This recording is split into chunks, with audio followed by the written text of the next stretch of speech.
Good evening, ladies and gentlemen. Welcome to the Irv Homer Show. It is Monday, November the 24th, 2008, the beginning of the week of Thanksgiving. Let me apologize for not being on the air last Friday night. Ron and I had a banquet to go to from Broadcast Pioneers, and they gave Bill Camel, the voice of many, many sports in the Philadelphia area over the years. Bill, as you know, was broadcasting the Sixers game when Wilt Chamberlain scored 100 points, the only time that's ever been done. And Bill received the Man of the Year, well deserving of it, may I add. I have the pleasure to know Bill Camel, and he's a gentleman in every sense of the word, a delightful man, and a real professional, and as they say, a credit to the profession. So, Bill, congratulations. Of course, there were a lot of celebrities there, and we found it very entertainment and enjoyable. And the Broadcast Pioneers is a group of broadcasters that have had 25 years or more in the business, those in the industry and public relations and advertising, and now it is open to the public. So if you want to join Broadcast Pioneers, you just get on their website. What is it? broadcastpioneers.com, and you can link over to it and get an application, a membership. They have usually a meeting once a month. I think it's the first or second Wednesday, is it, Ron? Yeah, I think so. Of the month, and it's a luncheon at the Bala-Cynwyd Country Club. I think the membership for non-people in the business is about $45 a year. But you get to meet and network with some celebrities and people in the industry, and yours truly and mine try to make as many luncheons as we can. Of course, it will be difficult because on December the 1st, that's a week from today, I will be starting a program again on WBCB Radio in Levittown, Pennsylvania, from 1 till 2, and doing a different type of program that I do here on the net. So I will continue to do the program Monday, Wednesday, and Friday. Those shows will go on my archive from my website, irvhomer.com, and then you can link over to that program, which will be a different type of program. I'm going to try to keep the two of them separate. So I'm going to be busy starting in December once again. If the program works out on WBCB and we manage to do something, I, of course, would remain there until I croak, or until they croak, depending upon which one comes first. But we'll give it a shot. See, I need the money. I need the money desperately. This recession has hit me so bad. It is unbelievable. I had to get rid of the Mercedes and get a cheaper Jaguar. I mean, this has really been I'm only kidding, folks. But speaking about the recession, I hear stories, and I'm sure some of you folks either listening or will get this program on the archive. I hear that things are bad, and there are indications of it. For example, in today's Philadelphia Inquirer, there were, let me see, 816 houses up for sheriff's sale in Philadelphia. 816 houses listed in the Philadelphia Inquirer today that are going up for sheriff's sales.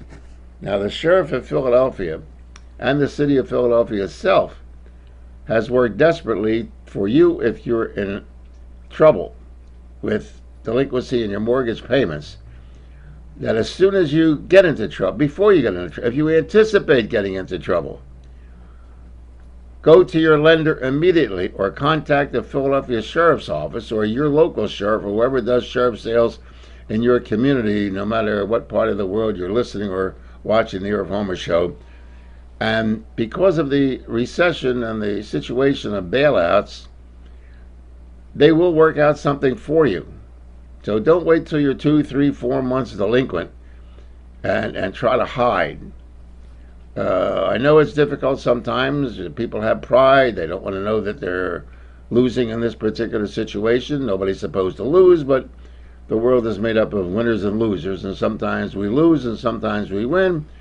But don't hide from it. If you're in desperate trouble and you need money, lost your job, illness has taken over, your wife lost her job, the husband lost his job, you can't make the payments, blah, blah, blah, blah, blah, blah, blah. Regroup. Common sense will dictate what you can do. But whatever you do, Irv Homer's advice, and I've got email and phone calls, what shall I do? Don't hide. Confront the issue. because I went through this many, many, many, many years ago. More years than I care to remember. I would say about 50 years ago. And I had a financial reversal, and I owed money, and I would tell the people that I owed money to, give me your number and I'll call you. You don't have to call me. I'll call you. And one in particular was the Gulf Oil Company. I think I owed them $300 on their credit card. And I said, look, call me. I'll call you once a week and let you know what my financial status is. And they couldn't get over it. So I said, give me your number. I'll call you. I want you, by the way. So I'll call you once. Tell me what time you want me to call you. 2 o'clock in the morning, 3 o'clock in the morning, 9 o'clock in the morning. When do you want me to call you? I said, don't bother her. We won't bother you. I said, look, you tell me when to call you. And I call them once a month. And I think it took about a year and a half to pay them off. But they got paid off. And I got such a delightful letter. I have it someplace in my file from Gulf Oil Company saying, you're absolutely crazy, but we respect. God bless you. My dog just sneezed. And anything we can do for it, Gulf Oil Company, anything we do for it, please don't hesitate to get in touch with us. So, folks, it's no big disgrace to be poor or to be desperate.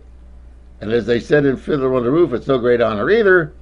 But by the same token, if you find yourself in approaching financial difficulty, reach out for help. You would be surprised what honesty and integrity and forthrightness will do to alleviate some of your pain. I know it's painful, and I made up my mind over 50 years ago that it would never happen again. And you'd be surprised how you can regroup your life. So teach your kids that. You know, we're always concerned about winners. Well, sometimes we just can't all be winners. But the world doesn't function on winners only. Sometimes losing is the greatest experience that the good Lord can give you.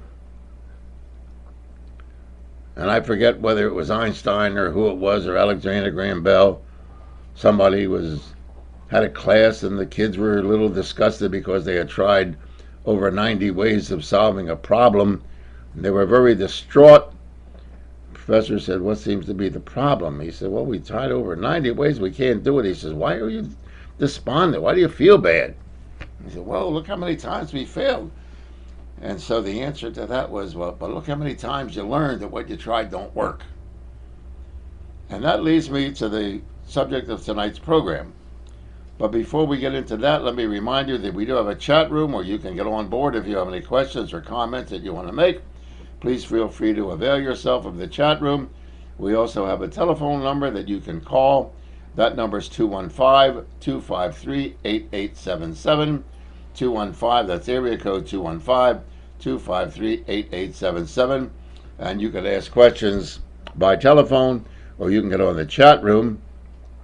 Once again, let me remind you, we're broadcasting from irvhomer.com, and my website to tell your friends is www.irvhomer.com. My email address is evilirv@irvhomer.com. And this is brought to you by RGH Computer Services for all your computer needs, especially with security being as difficult as it today to secure your computer secrecy. Give them a call at 215-322-8685. 215-322-8685. They will solve a lot of your problems, and if they can't, they will tell you how to do it, where to go, and what to do. So let me remind you, RGH Computer Services number is 215-322-8685.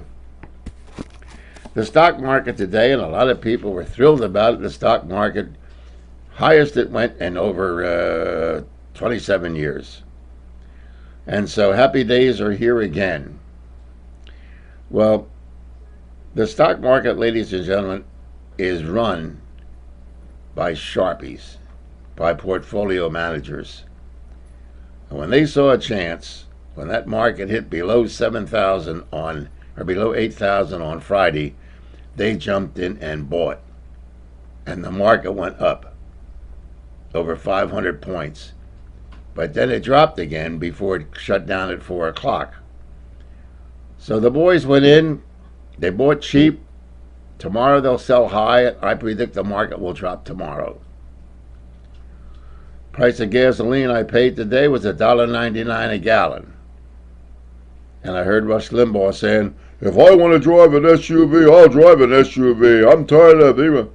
Rush, let me explain to people who drive SUVs or get 10 miles. Drive them. Enjoy yourself.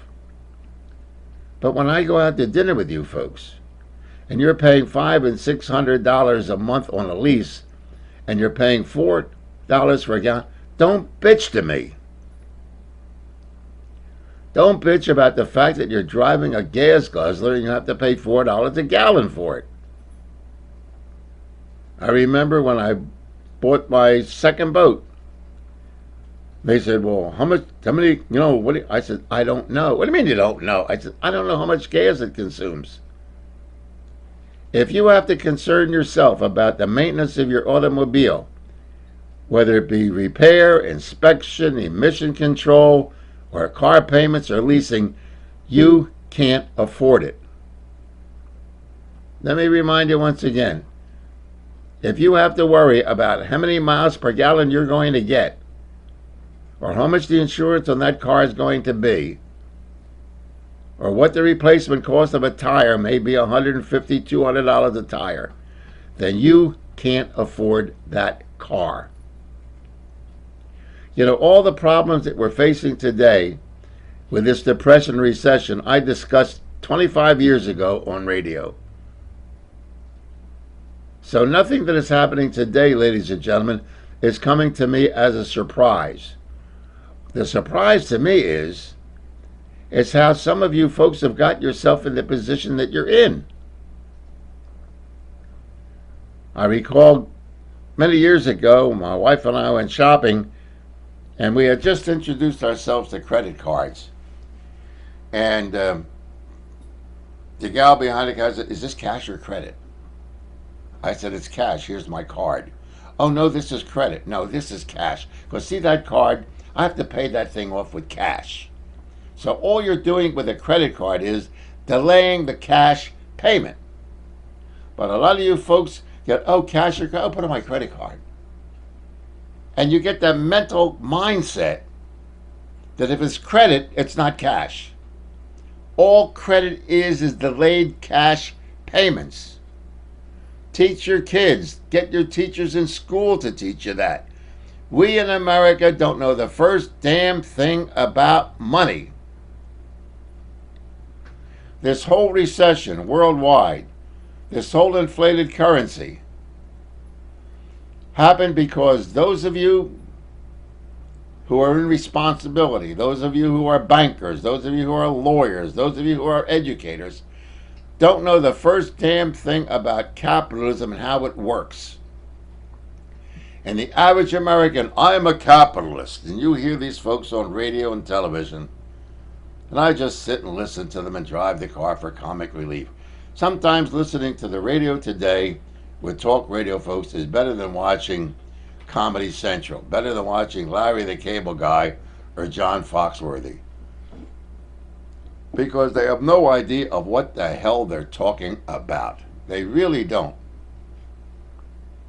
Either they have never learned it, which I don't think they have. And I recall one particular windbag out of New York who was no longer there, thought he was a real genius. He was a young, brilliant, and he was talking about socialism. And I called him and I said, will you explain to me what this socialism is all about? And I said, where did you learn about it? Well, I was taught about it in school. Oh, you were taught about it in the school?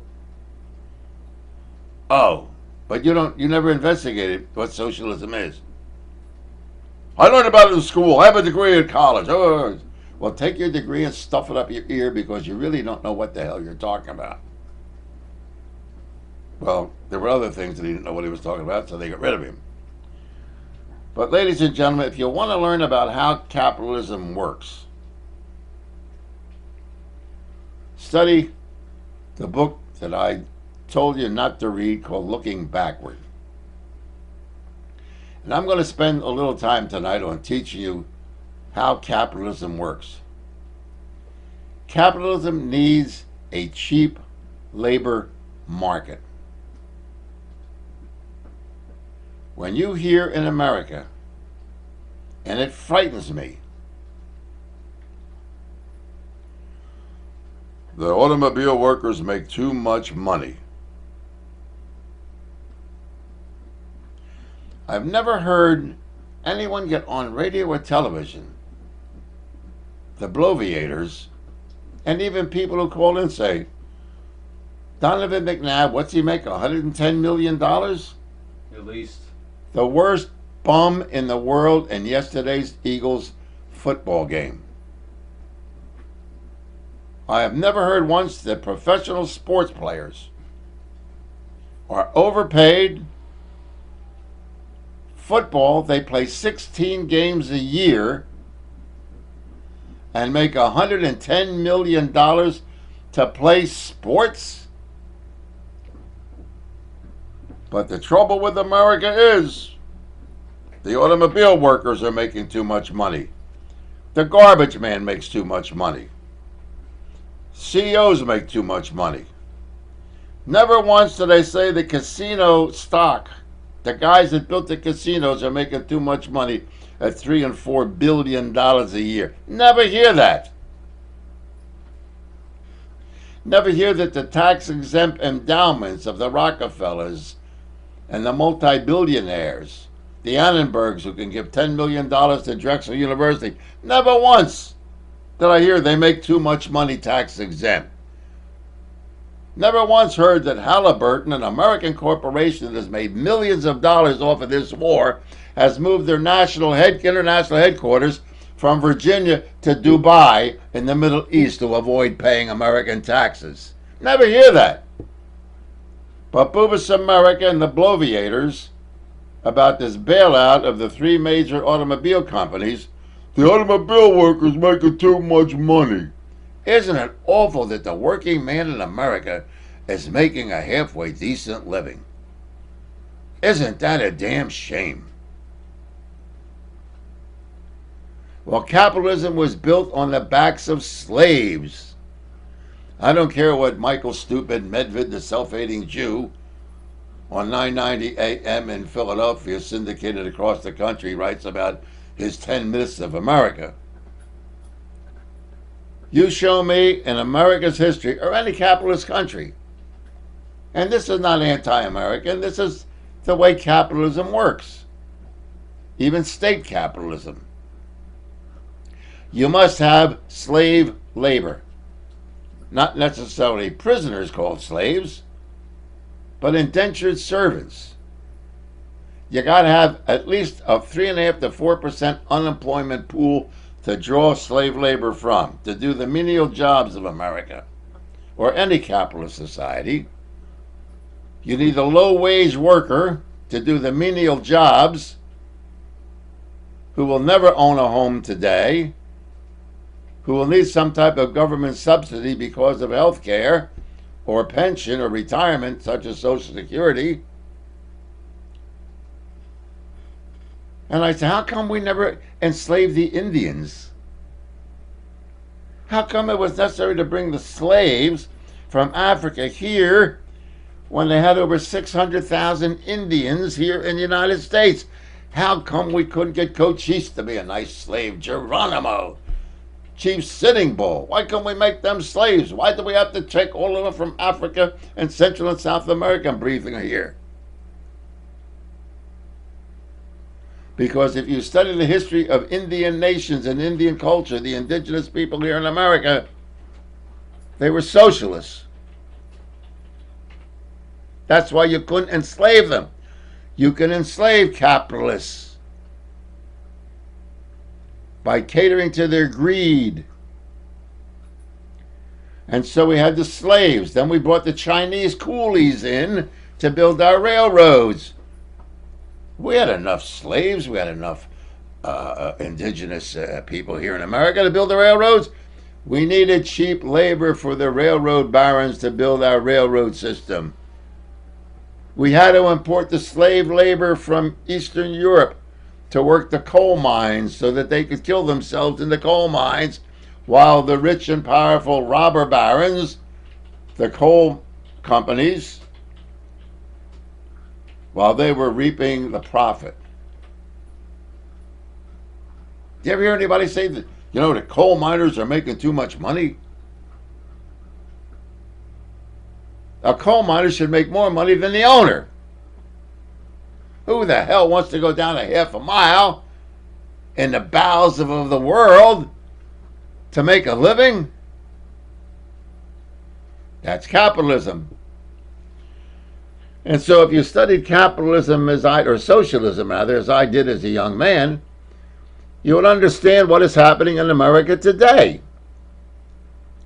Capitalism must collapse from its own weight. And instead of moving into a social society, which is really socialism, we now move into a state capitalism. We have capitalism today in America, with America buying the insurance companies, buying AIG, putting billions of dollars into the banking system, in which the state will own the private sector. That is not socialism, that is state capitalism.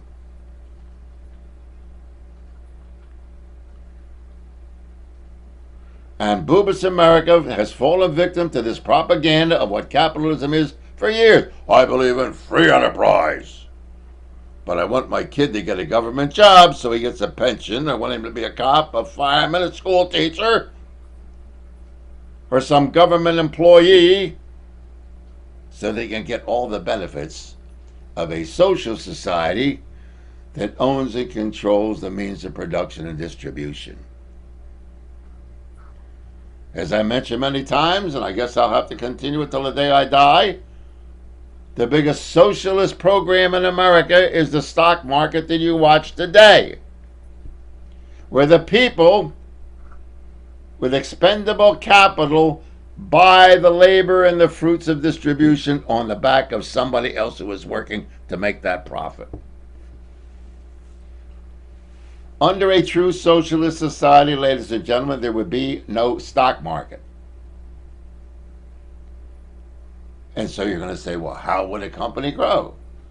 By the people that work for the company putting their money into the company to make it grow, for them to elect the officers and the CEOs where they own the means of production and distribution. So that a person who worked for General Motors would not only make General Motors competitive, but could able to afford the Cadillac without financing it up his ass.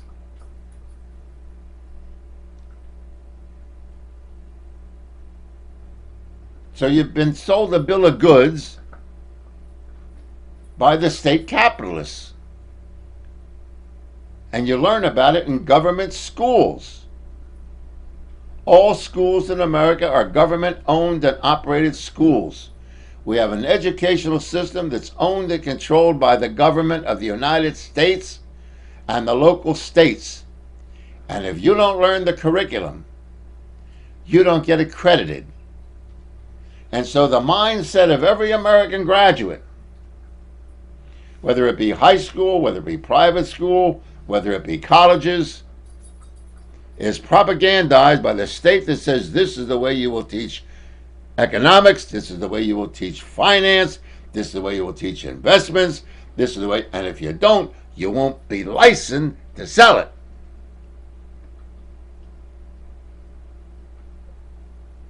And I dare you to open up a school where you want to teach economics the way economics should be taught.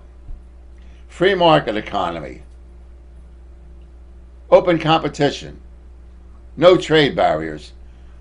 You wouldn't get accredited to be at a flea market. But you believe in capitalism, but you will buy products from a slave labor country like China, or a country like Japan for automobiles, or Korea, where the state subsidizes the worker.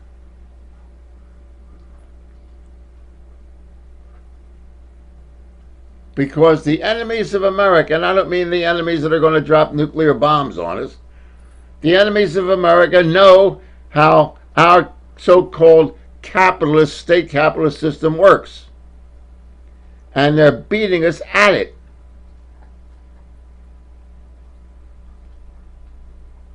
In my career over the years, I've developed a lot of enemies, not because of things I did to them, but things I said or my beliefs. And they try to hurt me. I could have got the boys from South Philly or a couple of brothers to go after them. But what I did with some of them, I bought their chattel notes. You know what a chattel note is? It's your mortgage. It's your car loan. It's your television loan. I would buy the chattel mortgage and then demand on payment of automobiles of enemies of mine. And when the sheriff picked up their cars and repossessed, their wives would call, oh, well, your husband happens to be a whore. You took a chattel loan on that car and I bought the note and now it's due. 30 years ago, when I saw the American industry leaving this great country, I said they're going to kill us with the dollar bill. They're not going to kill us with nuclear weapons. Those of you young people have no idea of what Philadelphia used to be, what America used to be like. We had manufacturing in the city of Philadelphia that would boggle your mind. We had clothing industry in Philadelphia. 3G, Darif Brothers, Stetson Hat Company, Adams Clothes Manufacturers, Philco Ford, right here in Philadelphia, printing companies. Apex Hosiery, we made more hosiery in Philadelphia. We supplied the entire country with silk hosiery than with nylon. But then as capitalism grows, it can afford, but it don't want to, pay the workers in the hosiery mills. So all the hosiery mills, Apex and the other hosiery mills that were here in Philadelphia, they all moved to Central and South America. Closed the mills down. We had a naval yard in Philadelphia where the entire Delaware River, cramped shipyard, building ships for all over the world. Steel mills, Fairless Steels, American Steel, Levittown, Bucks County, United States Steel, Strict Trailer Company, building trailers. Capitalism cannot flourish without slave labor. And since you couldn't get slave labor in America, in the past 40 years, industry has left to go to countries where the slave labor works. In sweatshops, in Singapore and Thailand, Indonesia, South Korea, China. Why can't we make it here? Because with the standard of living and the cost of inflated, decrepit currency that we have in this country since 1913, you can't afford to live financially with the standard of what you would get that a Chinese worker gets when he manufactures your shirt or your tie or your suit or your dress. And I screamed about this for years. Oh, you're a socialist, you're a radical. Yeah. Well, who's paying the price now? Irv Homer or you? Who's paying the price? The Irv Homers of America, or you and your kids paying the price because of America's stupidity?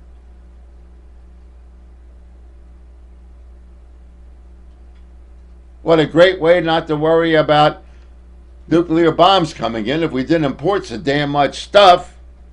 If we manufactured it here. You mean to tell me we keep manufacturing computer? I have to take a look at my television set and see Sanyo on it? Mitsubishi? Made in China? What the hell's wrong with me seeing something in my home that's made in the United States? Because we can't afford to have slave labor in America. Drive through the neighborhoods and see who cuts your grass. Go to the restaurants and see who's doing the dishes. They can't speak English. They work under the table, on top of the table, alongside the table. We need slave labor and a state capitalist society like America's been, or the system fails. But we've run out of slave labor in America. And you will see people today making $50,000, $60,000, $70,000 a year who are willing to work for $30,000 or less. And some of you may be them. I can go back to many, many programs I did warning you about it. I gave you a whole list of books not to read. God forbid you should educate yourself, but you probably know the status of the Eagles and of the Phillies and of the Flyers and of the Sixers.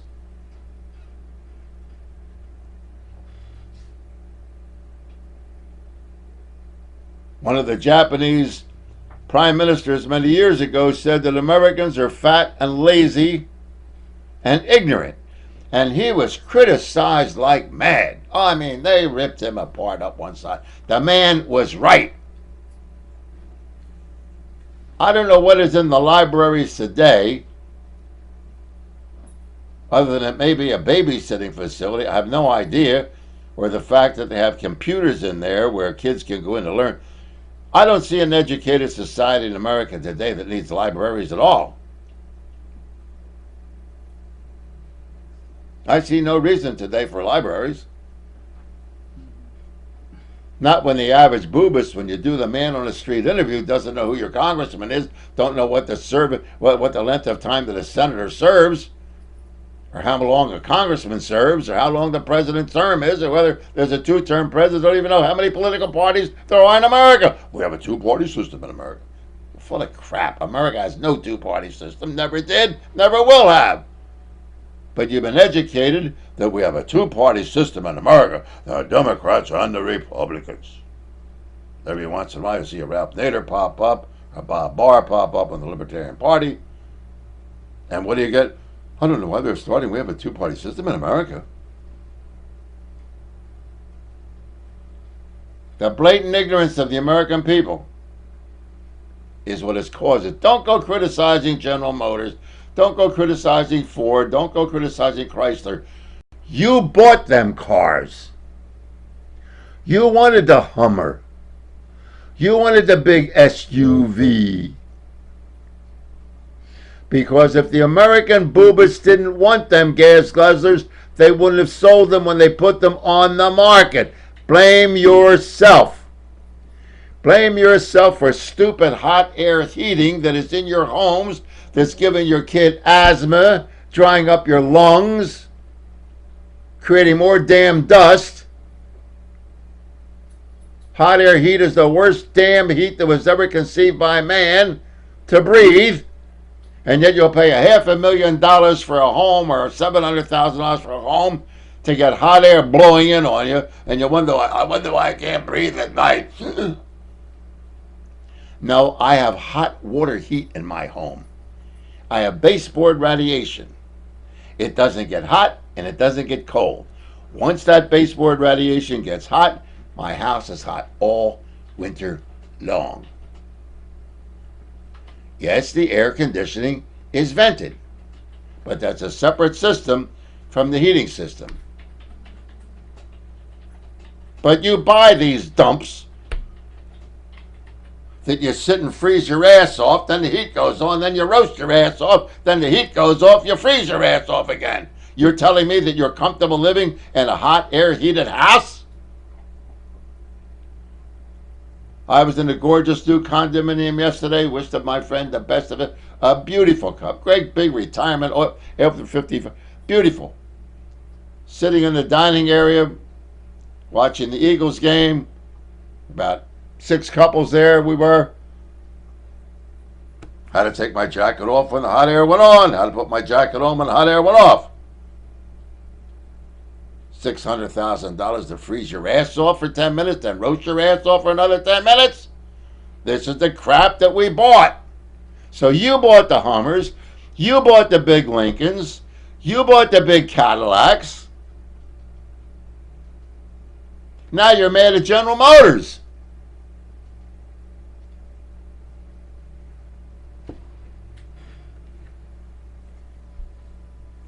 So don't go blaming the big three for the cars that they made. And I will tell you this, ladies and gentlemen, I've had every make and manufacturer of automobile there is except the Rolls-Royce. And unless the car has an inherited problem in it, the American automobile over the years has been as good as any import, maintained properly. But you can't take a $40,000 automobile and take it to Jiffy Lube to get it serviced with some kid that don't know his ass from hole to ground to change your oil and put a filter in it or put a new emission system in it. But you want it for it's cheap, cheaper than the dealer. Boaters are notorious for that. The only people that are mechanically oriented, who will not take shortcuts, are people who own private aircraft owners. There's no discount when you do aircraft maintenance. You ever notice that on the flight line at Northeast Airport, any local airport, you never see a Jiffy Lube? Bring your plane in here, we'll change the oil and change the filter. Special this week, $29.95. Of course, if the damn plane blows up, that's your problem. You got it cheap. Use your head.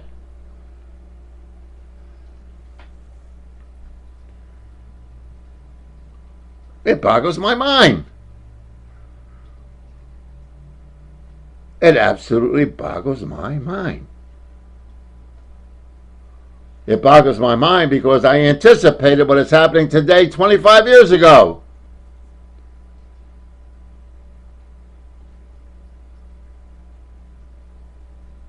Remember the Vietnam War with Lyndon Johnson?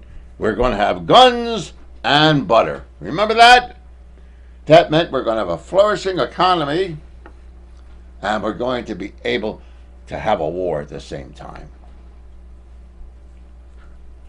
Telephone call. I'm Irv Homer, and I've just got started to rant tonight. Once again, December the 1st, I think I'll start at WBCB at 1 o'clock in the afternoon. If I blow up like this, I know it's going to be a short career once again. Let's go to the telephone and welcome whoever the caller may be. Hello? No, I think they hung up. Okie doke. Well, let's go to the chat room.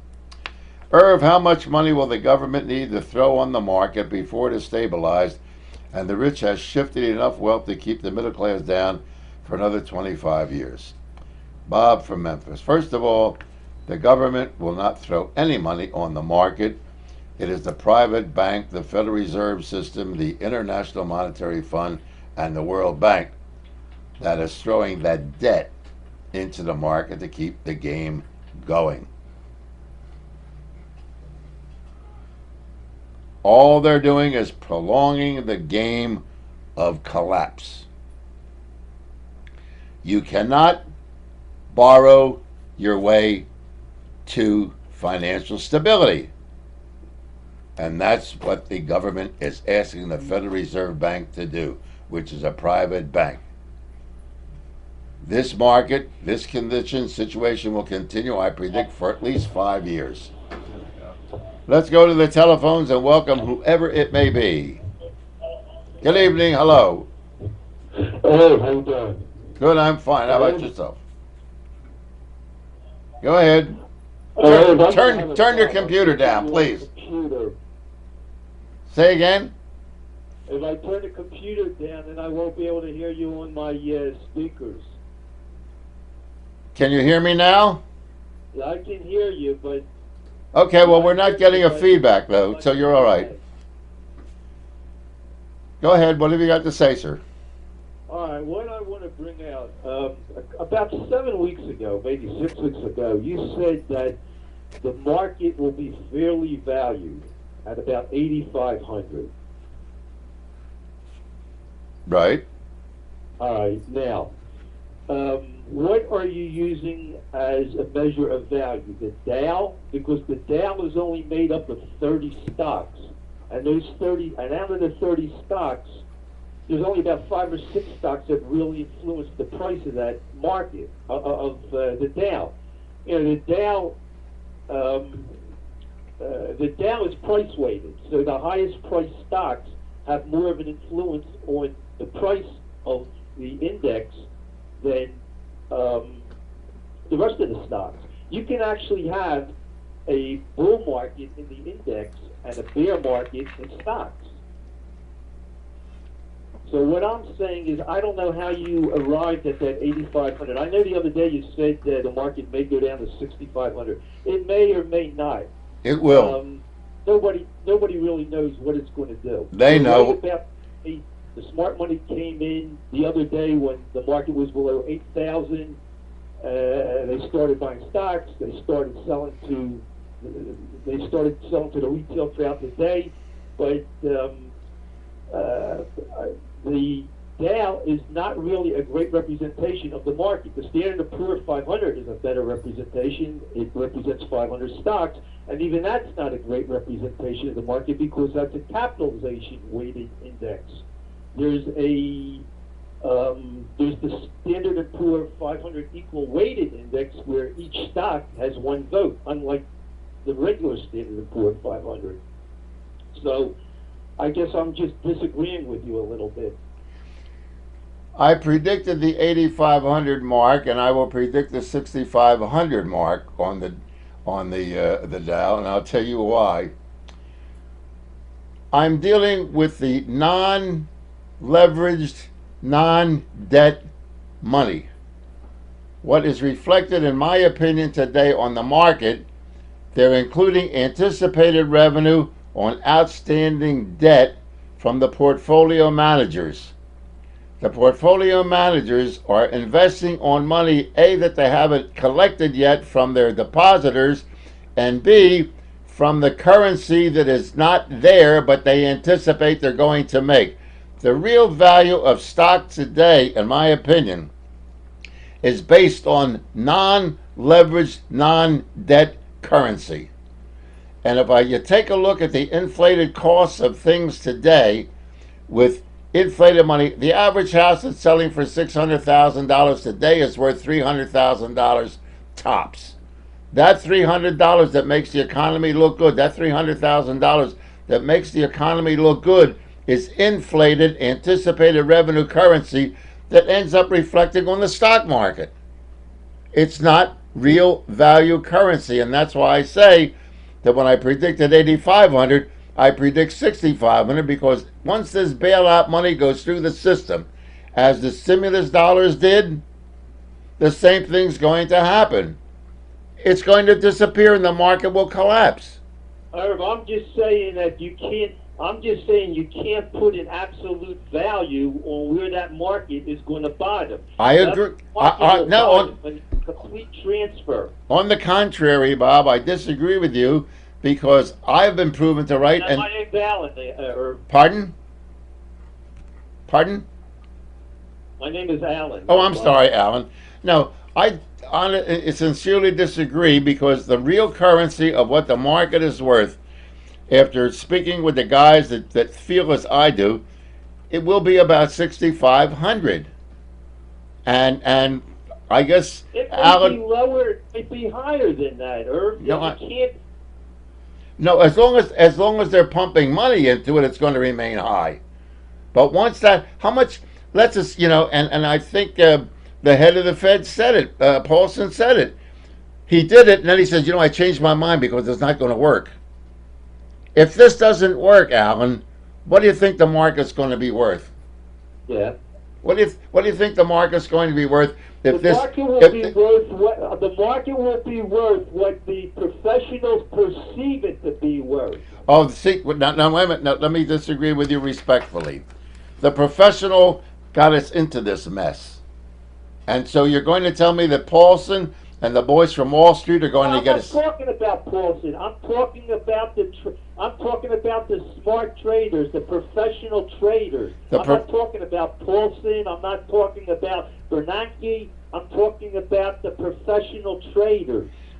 I am saying that the professional traders are whores, And I'm saying that professional traders are the same as government schools.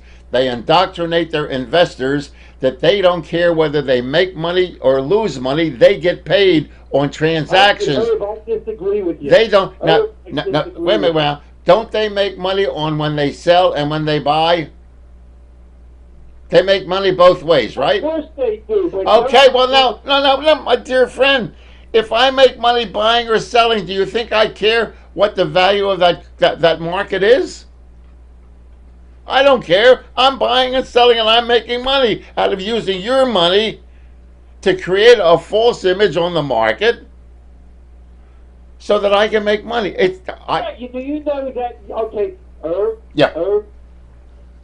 I hear you. Irv. Yes. I'm hearing an echo. That's why I'm having a problem conversing with you. I'm still hearing an echo. I'm trying to listen to you on the speakers. I'm trying to listen to you on the speakers, and there's like a 5-second delay. But what I'm saying is the professionals, they are experts in crowd psychology. They can play all kind of tricks to raise the price of stocks or lower the price of stocks to get the retail traders in. I'm not talking about Bernanke. I'm not talking about the Paulson. I'm just talking about the smart money professional traders. I'm not talking about Paulson or what. I'm not talking about. Yeah, I agree with you. You know, the value of the money is highly inflated. Right. I'm really having a hard time. Next time I'm going to have to call you on the phone, because it's difficult to carry on a conversation like Well, this. please do, Alan, because I'd love to speak with you. And, of course, we may disagree. I will. I will. I was just too cheap to call on the phone. Okay. Well, maybe we'll... One thing. Could Yeah. you do me a favor? Years ago,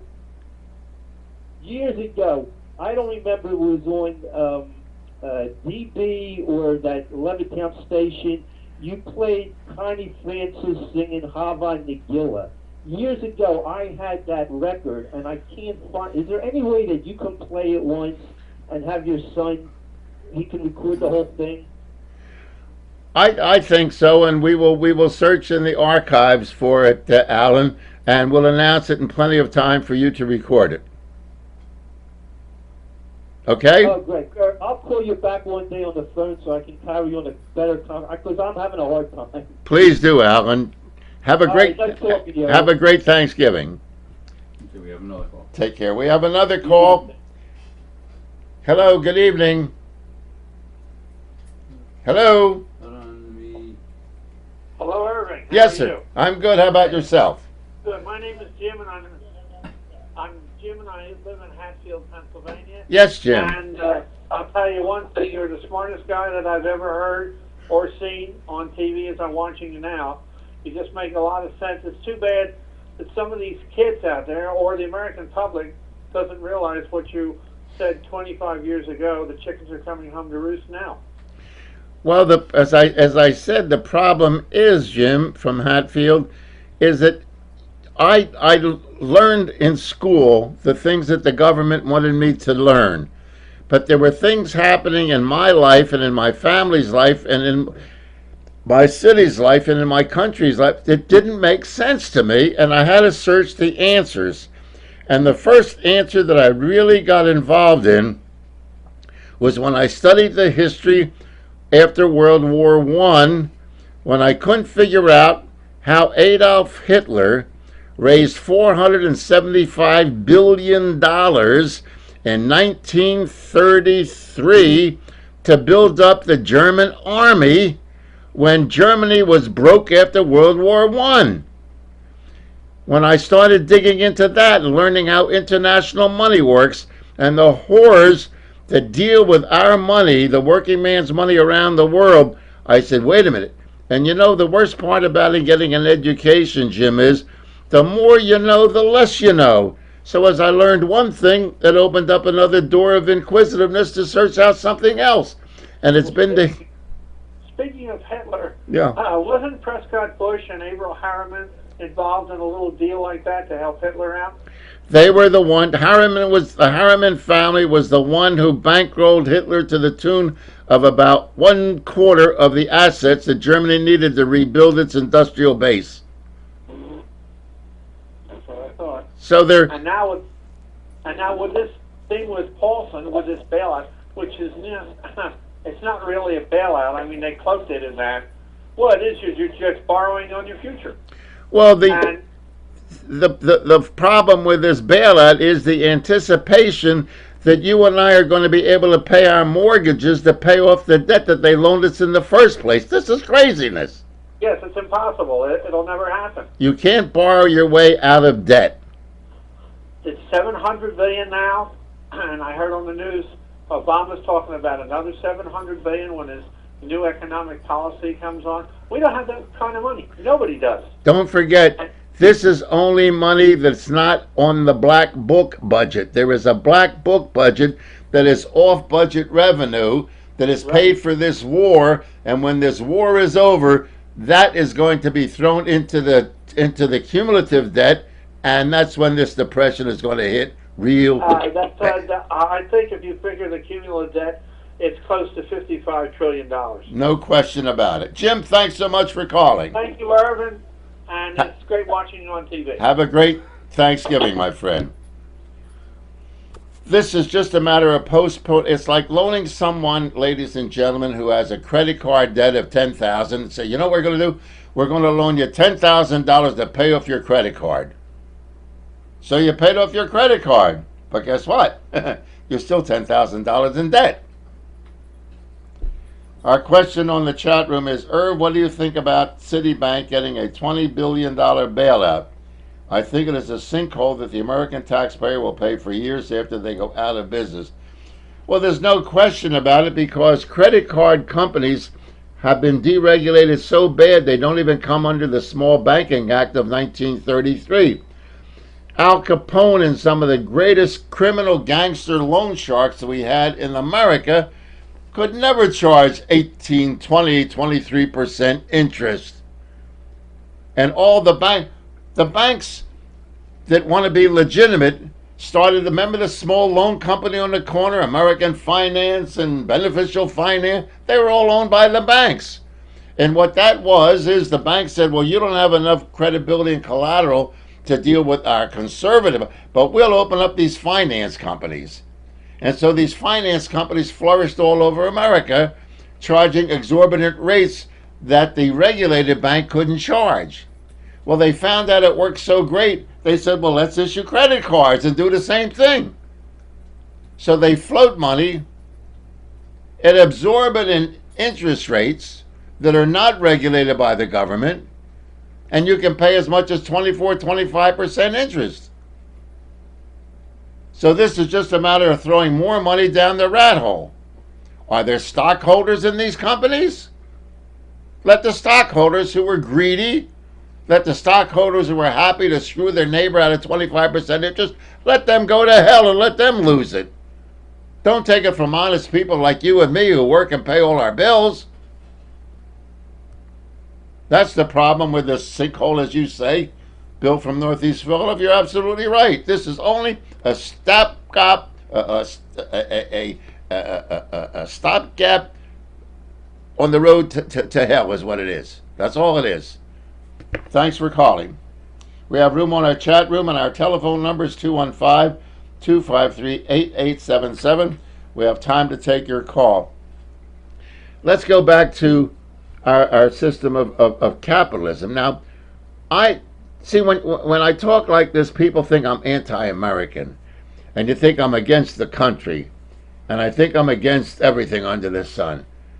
And this is what I know I'm going to deal with some of the people who listen to radio station WBCB, who are big heroes because they bought a Levittown house for $8,900. They've lived there for 35 years, and they think they're capitalists. And I know I'm going to run into it, but I'm not going to take it. I'm going to hang up on them and the hell with them. But my concern is, what are we teaching our kids in school? What are we graduating? And when somebody tells me about the smart money managers, as Alan did, and I respect Alan, I hope he does call again, you don't have to be a genius to use somebody else's money. But once again, let me remind you that capitalism works on slave labor. You need a cheap labor pool. And what the eventual conclusion is that once that labor pool dries up, the state then takes over capitalism, becomes your partner in your business. And if you're in business, ladies and gentlemen, you know damn right well the state has invaded your business on everything from what kind of door to open up, what kind of bathroom to put in, what kind of deodorant system to put in, what type of air conditioning, OSHA, PASHA, and unemployment compensation. This is not a business-friendly country anymore. This is a country in which the government of the United States, the government of New Jersey, Pennsylvania, Delaware, are intrusive in your business so damn much that they're your partner. They're your partner. And unless we learn how capital works in this country, we're going through it now. People are scratching their head and picking their nose. I have no idea what the hell is going on. What is the big advertising on radio and television today? The three biggest commercials on radio and television today. A, if you have an erection for 4 hours, call your doctor because we got something that will give you a perpetual hard-on. That's the big commercial. Cialis, Viagra. Like half of American men can't get an erection. So that's the big thing today. The other big commercial is, are you lonesome? Harmony.3. We've matched 3,000 people a month, one with the other. That's the big commercial. That's what America's selling.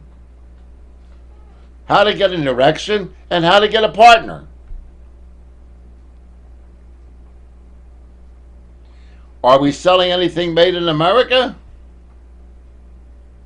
Your television set, your toaster, your washing machine, your dryer, your fan.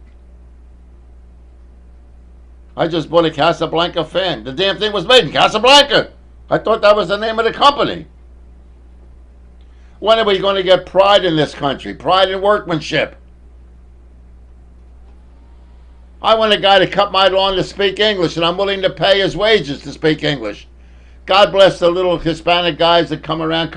They look like Muppets. You never see them? They all run around like little Muppets. 10 guys out there taking the leaves off my lawn. Work till 7:30 at night. You show me an American worker that will work. Show me I can't get a kid in the. You remember the kid used to shovel the snow and you gave him $5 or $2. He was grateful. Let it snow in my neighborhood. The kid went $20 and I only do a 36-inch wall because that's all the state requires.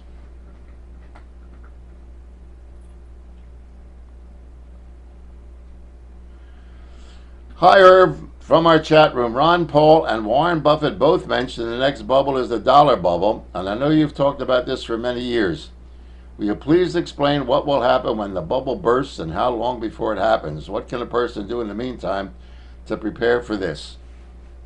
Well, let me answer your last question first. What can a person do in the meantime to prepare for this? I am not a financial advisor.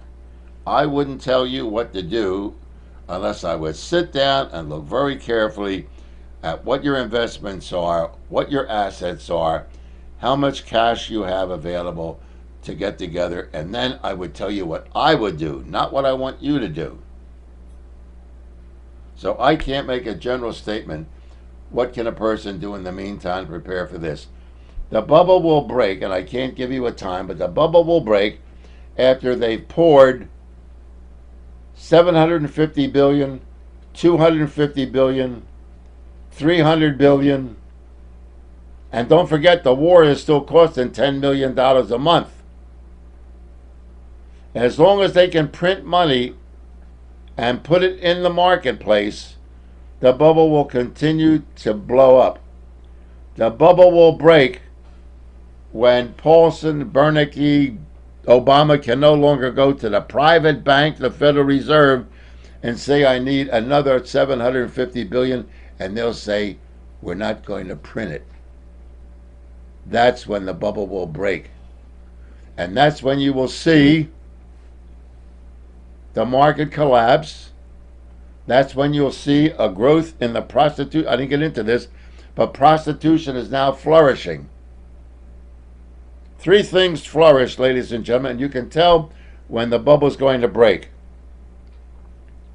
Prostitution is growing all around the world. Women that never thought of selling their bodies are now selling their bodies so they can feed their kids, thanks to the fact that they've been abandoned by men. You're going to see a growth in gambling. You're going to see a growth in sports and entertainment. People want to see sports. They want to be entertained when things are bad. And you're going to see church attendance go up because they're suddenly going to think that God's going to write a check for $750 billion. When these things grow out of proportion to the income that is generated, the money figures at the end of each week, when you see prostitution flourishing, when you see sports going crazy, they're all over the place, when you see the entertainment industry flourishing, more shows, more entertainment, when you see the thrift markets growing in sales versus the big department stores, and when you see church attendance going up and more religions, it may not be the Catholic Church, it may not be Judah, you're going to see more and more religions that are going to save your soul. They're on television all over they're either selling me something from the Home Shopping Network on the cable television, or I see some preacher wanting me to send them money to save my ass. If you're really a preacher, you believe in God, you send me money, preacher man, on television to save my ass. I don't have to save you money so that you can save my ass. You're sending these people money to save theirs. Does that make sense? That's like Jesus on the mountain saying, hey, give me all the money here so I'll give you a sermon. These guys sit in these golden palaces, send money, 10,000 people there, 20,000 people there.